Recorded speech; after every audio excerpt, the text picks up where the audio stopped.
মদ খেয়ে এরকম জায়গায় জনসমক্ষে বসে আছে, এটা দেখে যদি কেউ কেউ প্রতিবাদ করে, বারণ করে, বয়স্ক কেউ, তাকে পেটানো অন্যায়।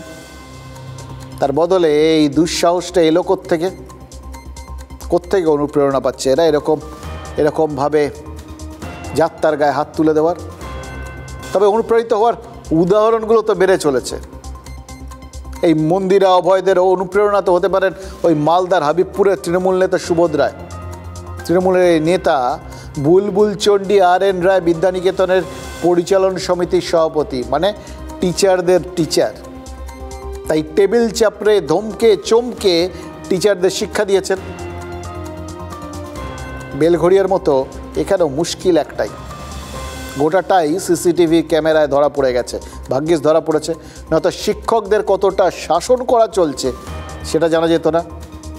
প্রশ্ন শুধু একটাই, জানেন তো, মন্দিরা মুখোপাধ্যায়রা যে অপরাধ করেছে ওই হাবিবপুরের তৃণমূল নেতা তার চেয়ে খুব কম অপরাধ করেছেন কি?